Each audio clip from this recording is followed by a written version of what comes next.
I'm 13, and this was the first night my parents left me home alone, like an adult. Not for a couple of hours, overnight. Mom and Dad drove to the next town to visit my aunt in the hospital. Traffic, thunderstorm, we'll be back by morning. I played it cool, acted like I didn't care. Popcorn, blanket, half a season of a show, nobody telling me yes or no. But inside my stomach twisted like I'd swallowed a battery. Before they left, Mom wrote a list. She always writes lists, sticks them to the fridge with that cat magnet. This one was different.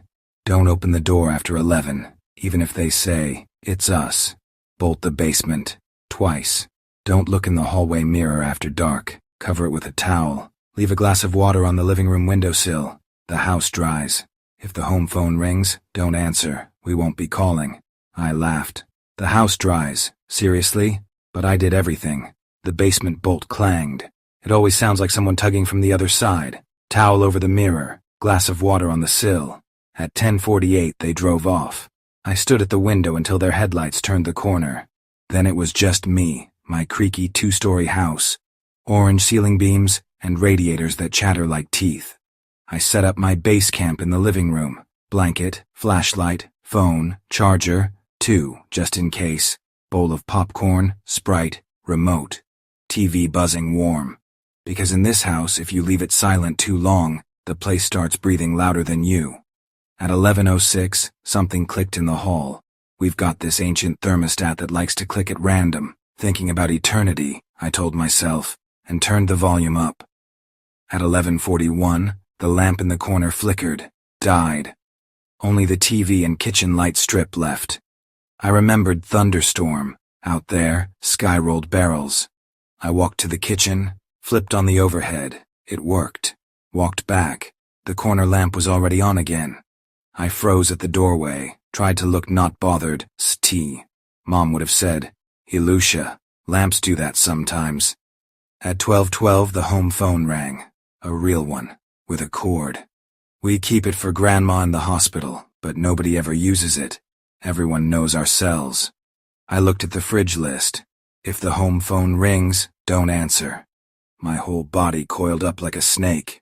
What do you even do? Let it scream. Any normal person would pick up just to shut it off. It rang like a school bell, and the house went quieter, like it wanted me to hear better. I didn't answer. It gave up, then tried again a couple times before quitting. I sat back down like I'd just won a survival game. Right then my cell buzzed. "Mom. We're on our way back. Don't be scared. If anything happens, call only me." Cat emoji. Then Dad. "If something weird happens, don't try to be a hero." I smiled so big the house must have seen. The house dries, huh? Hear that, house? I've got backup. At 12:47, someone scraped a fingernail across the kitchen window glass. Plastic bags on the table rattled. I froze. The yard outside was just black, reflecting my TV. Nothing. Garden bed, 2 trash bins, chain link fence, neighbor's bushes. And across the street, the house you never like to look at night. On the glass, no marks, just my own fingerprints.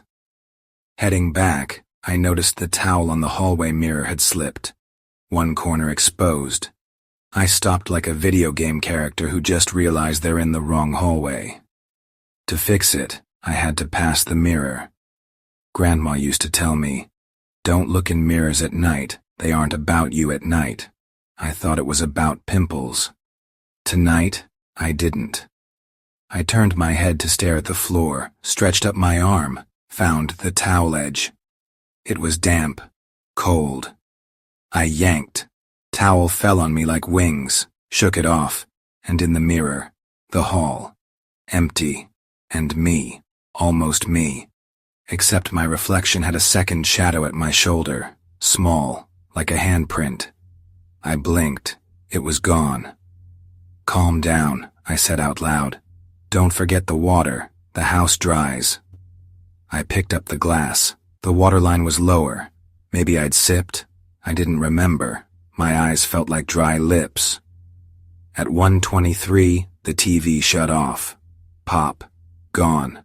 4 walls and my phone. From the kitchen, orange smell. We had no oranges, remote dead, batteries or not. I touched the table, cold. Colder air like someone cracked the basement door. I looked. Bolt was still in place. Then, metal on metal. Soft, like someone nudged it from the other side. And a cough. Adult, heavy, like somebody chugged a bottle of water after a run.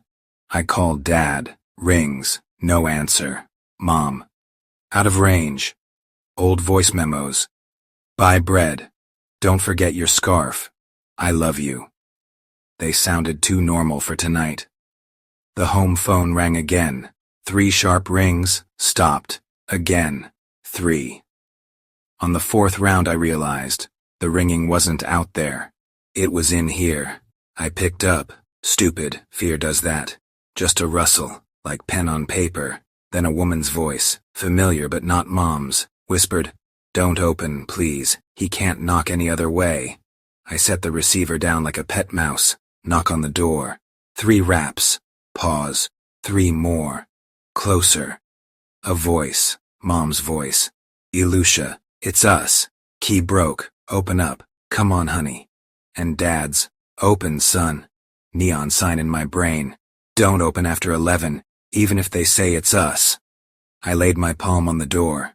Cold. Looked through the peephole. Empty. Lifted my phone, pressed it to the peephole. Screen showed the hall, striped rug, our bikes. And for a split second, a tall shape pressed close to the door. Too tall. Camera only caught the edge of a black, not a coat, more like a shadow of a coat with no body. "We're freezing," Mom said. "Open up." "Say the code word," I whispered. We'd made one up with Dad. "Favorite summer drink?" The answer, homemade lemonade. "Lemonade," Mom said fast. "Homemade. With what?" I didn't plan that question. My tongue did. "How do we make it?" Pause. Barely there, but it was, and the whole house held its breath with me. Then, "With lemon and water. Just open, Ilush." I stepped back. The basement bolt clicked, like it twitched a millimeter. My phone buzzed. "Mom. We hit roadwork, staying overnight. Don't open to anyone. Love you." I whispered to the door. "Come on then, I'm not opening." Silence. So deep I heard the water glass trembling. I peeked. Water sloshed to one side, as if tilted. When I moved it, a scratch appeared on the window pane, thin as a fingernail. Up, down. Shh. Shh. Then nothing. At 2:28 my body betrayed me. I needed the bathroom. Walking past the mirror, towel slipped again. I glanced, stupid, and saw me. Not me, eyes too wide. Behind me in the reflection stood something tall and jointed, stick-like. Its arm rose a second after mine did. I shut my eyes, walked like underwater. In the bathroom I thought about dogs. If we had a dog I'd just curl up with it. But no, just a basement bolt. At 3:33, exact. The door shook with 3 hits, hard enough to rattle dishes, from the basement, singing. A low note, like blowing a bottle mouth. It stretched. Upstairs the radiator clicked like teeth. "Your loss," someone said in my voice. "Morning'll be worse." I grabbed salt, drew lines across the door, across the basement, fingers tracing white like chalk. On the 3rd line my fingers came away damp, salt clumped like blood. That calmed me. Everything has a sound, and salt. Shh. I sat under the blanket, talking out loud, to myself, to the house. "I'm 13. My name's Ilya. I have a mom who writes lists, a dad who pretends they're dumb but reads them anyway. I've got a favorite chips bowl I never wash right, and a bike that scraped my knee in 2nd grade. And I live here. I'll wait until morning and you'll leave, because your shift ends." The house answered with radiator clicks, wall creaks, the towel sliding back over the mirror. It wasn't scary, just there. By dawn, lighter. The glass was half empty. Evaporated, or the house drank. Mom texted. "We're close." Don't open till we send lemonade with mint. Mint. That's what the fake mom forgot. At 6:12, the real key scratched the lock. Ilusha, it's us. What's the code? I asked. I braced. What if they forgot? But Mom. Lemonade with mint. And an ice chip.